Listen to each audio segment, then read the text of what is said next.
How's it going, everybody? Aaron Delgado here with Finance of America. I'm doing episode 10 today. Writing cars with realtors, but today I got my special guest, local talent, Bri Flasch. Hey, not a realtor. Hey. My brother is, shout out. Shout out, Bri Flasch. What's up, dude? Hit me up. Let's do an open house. You should do a car talk with him, that'd be fun. Oh, you are invited, my friend. Let me know. So we got Bri today.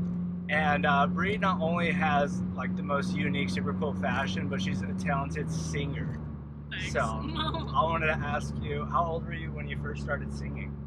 I guess the original singing days were when I used to live in California, and I was with my grandma, and I was probably like 2 or 3 or something, maybe Okay. baby vibes. And my grandma had me sing You Are My Sunshine in the driveway of her house in Sherman Oaks. And it was super cute. And I feel like I can remember it. I don't know if it's a false memory, but I think I remember it. And you did grow up singing that song, but did you have a favorite song personally that you sang and practiced a lot?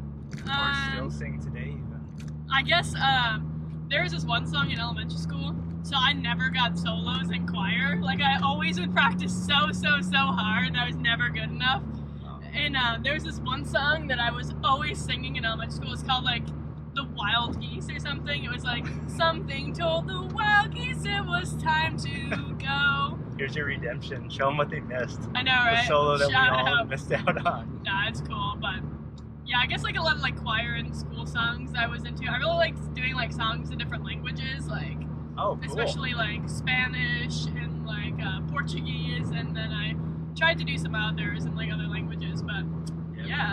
You read and write in another language as well, right? Where you're learning how to do that? I took Spanish for 3 years, and I felt like I was pretty good when I was in it, but now I'm rusty, but now I can like somewhat read like conversational Chinese, and then I can speak it decently. So in English, shout out. Well, for your musical like inspirations, who do you like to listen to? What gets you going and creative vibes popping? Honestly, I don't really. I'm terrible. Like if I was like, I want to try to make a Billie Eilish type song. Like in my head, I obviously know what like Billie Eilish sounds like, but I can't. I'm not able to like replicate a sound. Sure. I guess, which is probably a good thing. Yeah. But for music, I like right now, I like Billie Eilish, of course, like every other white girl that's 21.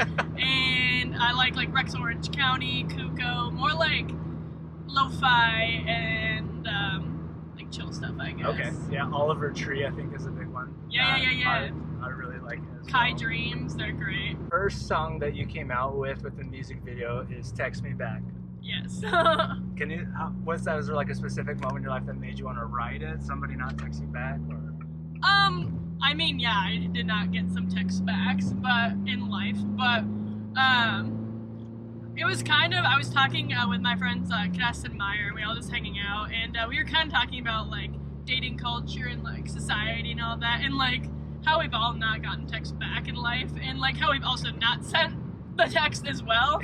I'm not a ghoster because I'm too nice, but just kind of like that, and just like how people can get really attached to the idea of what someone else thinks about them, or like making excuses like, oh, they must be busy, or like they must be like whatever, and just kind of like making fun of that idea, and like when you finally come to terms with like not caring about what someone else thinks like that, whether it be a job offer, romantic, or like anything, it's like you just gotta have fun with your own life and focus on yourself. Oh yeah. And then the video itself was actually at the Minnesota State Fair. Mostly, yeah. Which was freaking cool. If you haven't seen the video, guys, check it out on her YouTube channel. My channel is Bri Flasch, but if you search "Text Me Back, Cyber Girlfriend," it'll be up there. There as well. What was that like filming at the State Fair? The State So Fair, yeah. the whole Text Me Back project happened in about a week and a half. So we wrote the song on like a Monday or something. And then like 3 days later, we recorded it with my friend Zach HS, shout out. And then like 2 days later, we went to the State Fair because it was the first day of the State Fair, and that was like the day right before my best friend Cass, who's the other current cyber girlfriend, left to go home to New York and stuff. So we were like barely planning it at all before we go to the State Fair, but we knew we wanted to like do some like dancing and like cute like little outfits and stuff. And so we took like the shuttle bus from the U of M over there, and then just like went with my roommate and my other friend and had them like record for us, and literally like no plan, but people were coming up to us like, "Are you famous?" Like, ah. And we're like, we don't even know what's going on here. That's pretty neat. Do you have like a name for your fans or anything? Thanks to you. Oh shoot, we're gonna go with it? Yeah. The Flash I Mob. guess. Yes. That was kind of cool. Created it. Kind of like out of nowhere, we're just chit-chatting and... He's like, what if you called your followers the Flash Mob? I use it every time. I hashtag it anytime we get to do photos together, so... Well, good job. Go check out the Flash Mob, guys, if you haven't already. You started a movement. Well, one of my favorite songs of yours is Airplane Mode. Thanks. And you traveled overseas and you created like one of the most like coolest cinematic music videos. Thanks. Can you talk about that trip and like tell us how you put that together? Yeah, so I wrote Airplane Mode just on like my computer with like GarageBand and like making like a little beat from like a loop and stuff. And it was like in March or April or something when I was living in China doing my like study abroad and interning over there and stuff. And I was kind of just like thinking about like life and everything. And so in China's like Western social media is banned, so like a lot of the time like there's no Instagram, there's no none of that. It's just like you're in airplane mode because there's no like social media like no that. outlet to communicate. I mean, of course there's Chinese social media, but like for a Westerner over there, it's like you're kind of like just really have to like live in the moment and stuff.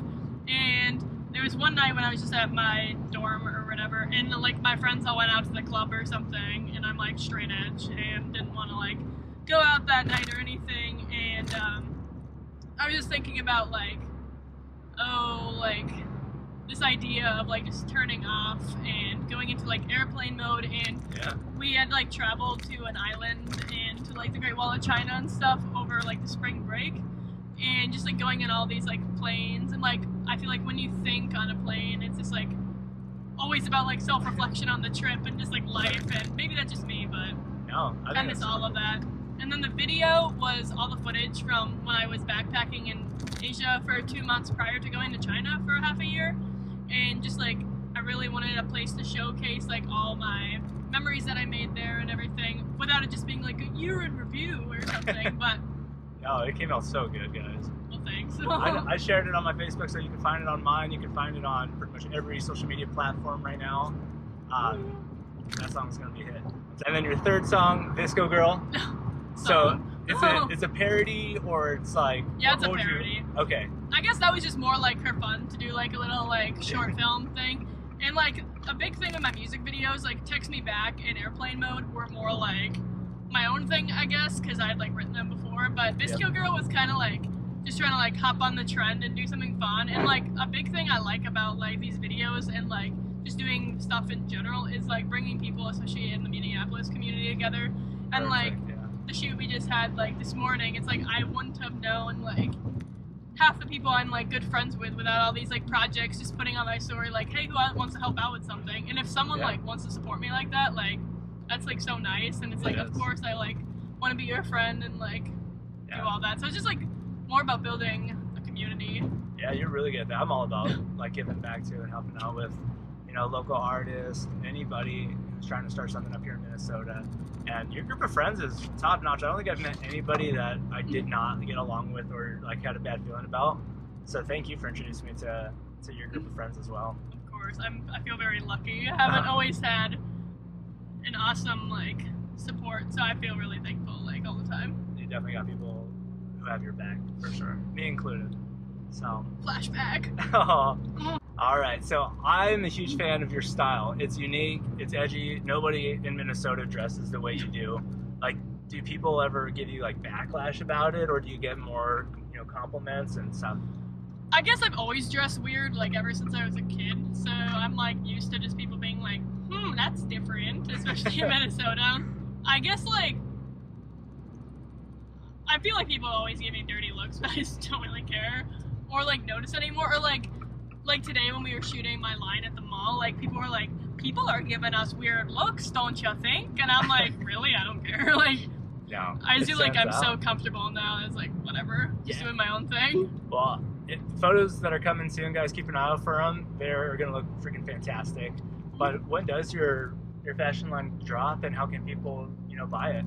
This Saturday, January 11th, is when I'm gonna like release it all on my website, and there'll be some products that are available like right away that I have stock of, but I think I'm gonna have to do like kind of a pre-order vibe because gotta get that inventory and like kind of gauge interest, especially since it's my first time releasing like clothing and stuff. I just like want to play it safe. So yeah, it'll be on my website, which is briflasch.com/shop. You can also see my photography and other things on there if you just browse around, but it'll be on there. And then I also have my own Instagram at Bri Flasch, and an Instagram for my clothing line, which doesn't really have anything on it yet, but that's at Flash Fashion. Dang. Big year 2020. We're trying. I'm excited for you. I can't wait to see how it all. Yeah, we're only week 1 into January. First Monday. Well, what else can we expect from you in 2020? Do you got other stuff up your sleeve that you could share? Maybe I'll be worldwide famous. Who knows? Yeah, I'm hoping to get an album out this spring by summer. Been talking with Zach HS, my producer, about that and finalizing some songs that been concepting for Cyber Girlfriend and everything. More photos, videos, of course. Hopefully getting this song Minnesota out, which is going to be a parody of Roxanne. So another like parody thing coming out. I can't wait to hear this one. That'll be either end of January or like early February or something. It's coming out then. Yeah. Got some travels this year. Where are you off to? I'm going to Colombia next month for like 2 weeks. Wow. So hoping to create some cool content out there with my friend. And then spring break, I'm hoping to go to China, and like I think it'll be a really cool experience to go back a year later and like be so much more like comfortable, be able to actually speak Mandarin now when I'm there instead of being like And I might be going to some other places and stuff for work, and who knows. That's awesome. Well, do you have any advice for like young creators who are maybe watching this? I'd say just like hashtag do everything you love, which is like kind of like my motto, and like hashtag wear whatever you want. Like if there's something you want, like of course there's gonna be like struggles, and it's not always gonna be easy and stuff, but just like if you keep working towards what you want to be and like everything you want, like of course not everyone's gonna be like perfect at everything, but if you like want to do something, like go ahead and try it. Like I can't even really like read sheet music all that much. Like what I was saying, like I didn't get solos in choir and stuff, like, but I'm still like out here trying to make music. You're still creating it, and it's like it's so fun. You're getting up there, and I hope you keep doing it. I can't wait to see all your upcoming stuff in 2020. Well, thanks. You too. Oh, thank you. With the Flash Mob. The Flash Mob, guys. Join the Flash Mob, everybody. Guys, well, that wraps it up for myself and Bri in our car ride today. Again, I am a mortgage lender. If you're looking to buy, refinance, invest, reach out. Love to answer any questions. And if you'd like to be featured on an episode, I would love to have you. Shout out Brandon Flash. Get on here. Yeah, get on here, Brandon. We're coming for you, man. But Bri, thanks again so much for joining me. Of course, thank you. Include all of her tags, all of her social media pages. And go follow, guys. You won't be disappointed. And text me back.